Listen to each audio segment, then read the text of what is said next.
அந்த ஏன் அப்படின்னா அந்த சத்தத்தோடு நம்ம வாழ்ந்தோமானால் ஆயுள் கூடும், ஒரு சந்தோஷம் ஏற்படும். ஆமாம், சத்துரு எதிரி தொல்லையெல்லாம் இருக்காது. அதோடைய சத்தம் கொக்கர்கோ என்று கூகின்ற பொழுது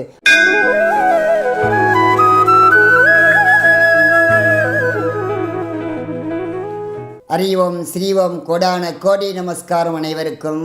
வீட்டில் சேவல் வளர்க்கலாமா? சில இடங்களில் சேவல் கூட வளர்க்க முடியாமல் இருப்போம். சில ஆலயங்களில் மந்திரங்களை சொல்லி எழுப்புறமா, மணிக்கு ஒரு நேரம் சொல்கிற மாதிரி இருக்கும்.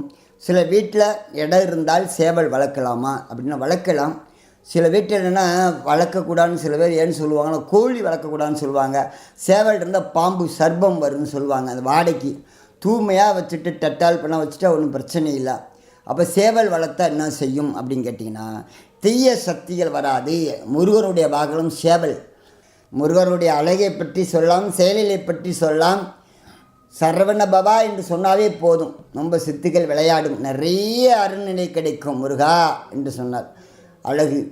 அப்போ இந்த சேவலை நாம் வீட்டில் வழிகின்ற போது, வீட்டில் வளர்க்கின்ற பொழுது வளர வளர என்ன செய்ய, அந்த கோயில் கூவும் பார்த்திங்களா, சேவல் சத்தம் போடும்போது எதிரி தொல்லையில் இருக்காது. அது மாதிரி கோள்களுடைய நமக்கு பூரணமான அந்த காலையில் சாயங்காலம் மாலை அந்த நேரம் கற்றுக்கின்ற பொழுது அதிகாலையில் இந்த சேவல் சத்தம், இந்த குருவி சத்தம் கிச் கிச் என்று கேட்கலும் இல்லை. இந்த ஆண்டாளுடைய பாசுரங்களில் நமக்கு அந்த எழுப்பிடுவாங்க. அந்த சேவல் நம்ம எழுப்புகின்ற பொழுது அதில் காக்கா கத்த ஆரம்பிச்சிடும். சேவல் கூறின பிற்பாடு லாஸ்ட்டில் காக்கா கத்த ஆரம்பிக்கும். அந்த ஏன் அப்படின்னா அந்த சத்தத்தோடு நம்ம வாழ்ந்தோமானால் ஆயுள் கூடும், ஒரு சந்தோஷம் ஏற்படும். எவ்வளோதான் நிம்மதி இருந்தாலும் ஓரளவுக்கு நிம்மதியாக நாம் அந்த காலத்துக்கு ஏற்பவாறு மன வாழ்க்கை, அந்த வாழ்க்கை போயிடலாம் அந்த சேவல் இருந்தாவே. அது இன்னொரு விஷயம் என்னென்னா, அந்த சேவல் மாதிரி பொம்மை வச்சுக்கலாம், வீட்டில் சும்மா வச்சுக்கலாம், தப்பில்லை. சேவலோட முருகன் இருந்தால் அது வச்சு வழிபடலாம், நல்லது. சேவல் பொம்மை நிறைய விற்கும், அது வீட்டு சும்மா டேபிளில் ஏதோ வச்சுக்கலாம், நல்லா ஒரு சக்தி இருக்கும். அது பார்க்கவே நமக்கு ஒரு வீரம் கிடைக்கும், சந்தோஷம் ஏற்படும், நல்ல மாற்றத்தை கொடுக்கும், தெய்வ அனுகிரகம் நல்லா இருக்கும். ஆமாம், சத்துரு எதிரி தொல்லையெல்லாம் இருக்காது. அதை பார்த்தோன்னே தீய எண்ணங்கள் நம்மளை மோசடி பண்ணுறோம்.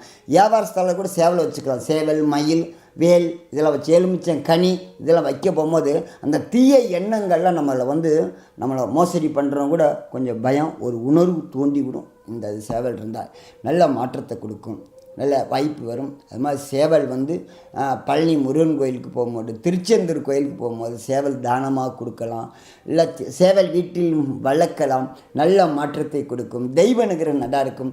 அதோடைய சத்தம் கொக்கர்கோ என்று கூகின்ற பொழுது அகர உகர மகரா இந்த சத்தத்தோடு நமக்கு ஓம்காரம் கேட்க கேட்க கேட்க கேட்க நம்ம இறை ஞானம் பெருகும். அனைவருக்கும் கோடான கோடி நமஸ்காரம்.